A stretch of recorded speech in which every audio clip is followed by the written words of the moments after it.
That simple 5-note tone composed by John Williams for the 1977 Steven Spielberg movie Close Encounters of the Third Kind is the voice of the alien mothership and one of the most memorable scenes in the movie. The mothership was created by a team led by model-making legend and special effects artist Gregory Jane. He was nominated for an Academy Award for Best Visual Effects for his work on the film, but lost to the crew from, you guessed it, Star Wars. After Close Encounters, he worked on Spielberg's next project, 1941, and eventually went on to design many of the starships, including the Enterprise, in the myriad movies and TV shows in the Star Trek universe.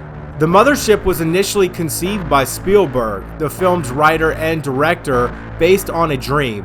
The ship was created using model train parts as well as other plastic model kits of the time. When filmed with special photographic and lighting effects, the model appears to be a huge hovering craft. Rotating colored lights under the ship added to its effects. But does the ship still exist? And if so, where is it today? Here in the corner, completely tucked away, is one of the coolest exhibits in here. And if you were tired or exhausted from a very long day and you never got to this section, you are totally missing out.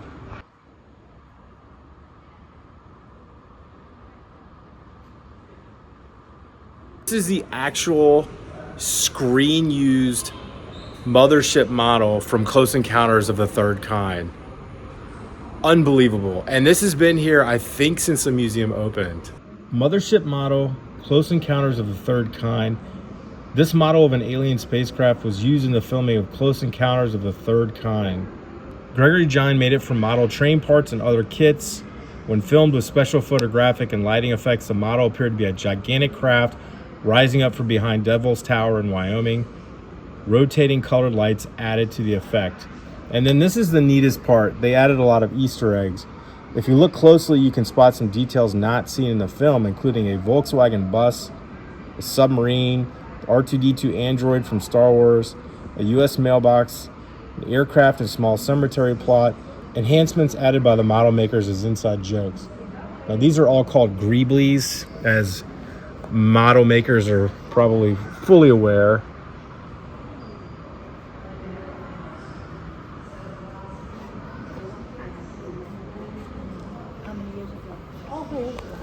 Now, there was one time in my life where I stood here and I found all of them.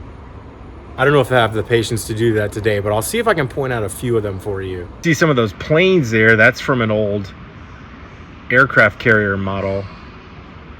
If you can see him, but there he is, R2-D2. And up on this side, you have a TIE bomber from Star Wars. I don't know if you can see it. Give you another angle there. And as a tribute to Steven Spielberg, you also have the shark from Jaws. Come down below, you can see all the wires for the electronics. Because I was born the year the movie premiered, I didn't watch it until it was re-released in theaters sometime in the early 1980s. As it was largely promoted to adults because it was about adults, I don't have the same connection to it as I do for Spielberg's other movies. I may have even been a bit scared by it as a little kid. Several groups of school-age kids walked by me as I was filming, barely even glancing at the model. I'm not sure if that says much about the impact or the memory of the movie itself. Taking a guess, I'd say that even most of Spielberg's biggest fans haven't seen the movie in its entirety in many years. Greg Jane died on May 22nd, 2022, but his legacy lives on through this incredible piece of movie history.